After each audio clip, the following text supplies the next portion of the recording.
आता आपण साताऱ्यामध्ये अँब्रोशिया बेकरी आहे जी 28 वर्ष जुनी आहे. त्याचे महेंद्र जी केंद्रे माझ्यासोबत आहेत आणि आता ती व्हिजिट आहे. तर आता ते घेऊन जातील आणि आपल्याला दाखवतील. स्वच्छता एवढी करायची की लोक जे लपवतात ते तुम्हाला दाखवायला पाहिजे. अँब्रोशिया नाव कुठून आलं?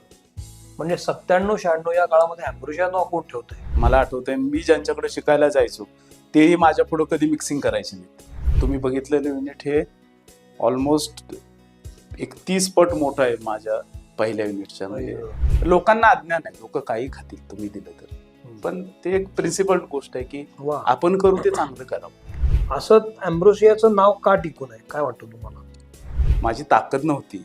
मी 100 पोती टाकली असतील खराब झालेल्या मालाची. तुम्ही जर आधी खूप डॅशिंग होता असं असतं एकदम ते. सॉलिड मी डॅशिंग सातारा करायचं. म्हणजे सर बँकेचा 28 वर्षात माझा फक्त एक चेक बाउन्स झालाय. धंदा छोटा असेल तर तुमची कितीही मोठी चूक असेल तर तुमचं नुकसान खूप होत नाही. छोटच असतं. पण धंदा मोठा झाला आणि छोटी जरी चूक तुम्ही केली तर नुकसान खूप होतं.